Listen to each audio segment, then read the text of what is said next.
Сәлем достар! Бүгін біз Наурыз туралы сөйлесеміз. Бірақ осы мереке туралы ғана емес, оның тарихы мен маңызы туралы да айтамыз. Неге қазақтар жаңа жылды қаңтарда емес, Наурызда тойлайды? Көрісу күні деген не? Наурыз көже туралы не білеміз? Осы сұрақтарға бірге жауап іздейік. Алдымен мына сөздермен танысыңыз.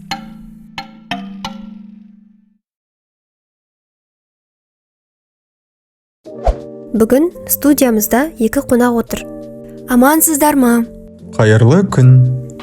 Бірінші сұрақ: неге қазақтар жаңа жылды Наурызда тойлайды? Наурыз сөзі парсы тілінде жаңа күн деген мағынаны берген.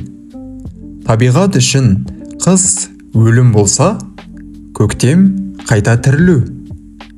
Наурызда құстар жылы жақтан келеді, күн жылынады, жер оянады.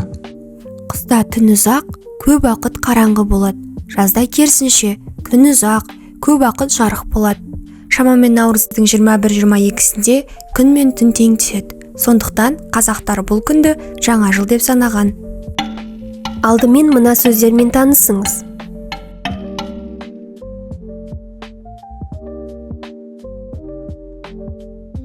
Енді түсінікті болды. Ал 14 Наурыз көрісу күні. Бұл күннің маңызы қандай?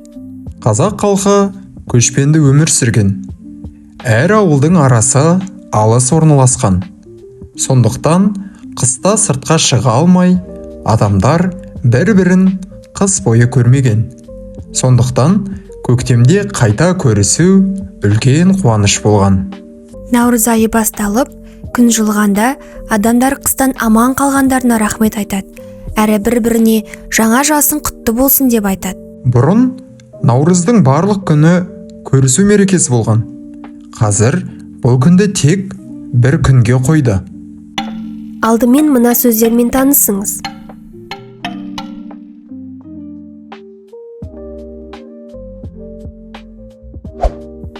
Қызық екен.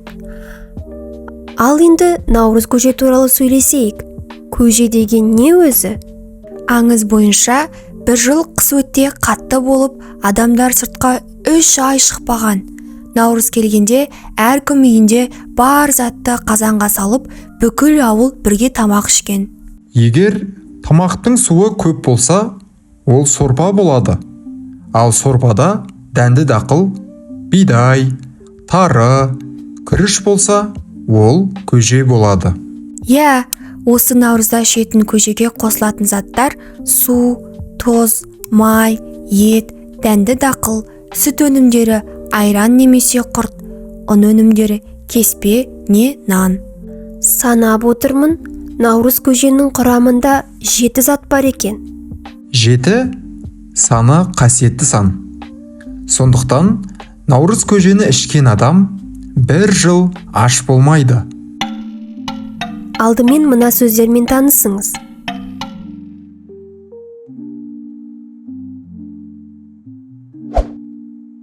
Керемет! Ал бұрын Наурызды қалай тойлаған? Адамдар жаңа киім киген, жаңа жерге көшкен, үй тазалаған. Ай бойы бір-біріне қонаққа барған. 30 күн ойын, 40 күн той жасаған. Ұлттық спорттардан жарысқан, ұлттық ойындар ойнаған, күрес, көкпар, алты бақан, асық, ат жарыс, ән айтып, би билеген. Алдымен мына сөздермен танысыңыз.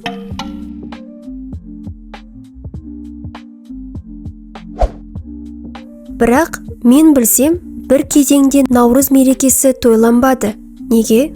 Кеңес одағы кезінде бұл мерекеге тыйым салынады, өйткені Наурыз ұлттық және дәстүрлі мереке болды. Ал коммунистік идеология бойынша барлық халық бірдей, ерекше болуға болмайды. Қазір тәуелсіздік алған соң Наурызды еркін тойлап жүрміз. Шүкір. Алдымен мына сөздермен танысыңыз.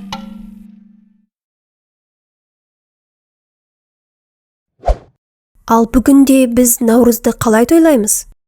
Қазірде бұл үлкен мереке. Адамдар алаңға жиналады, концерт көреді. Осы ай бойы наурыз көже ішеді, ұлттық киім киеді, ойындар ойнайды. Сонымен наурыз жай мереке емес, бұл табиғаттың жаңаруы, адамдардың бірлігі және жаңа өмірдің басталуы. Ал сіздер наурызды қалай тойлайсыздар? Пікірлеріңізбен бөлісе отырыңыздар. Келесі подкастта кездескенше сау болыңыздар.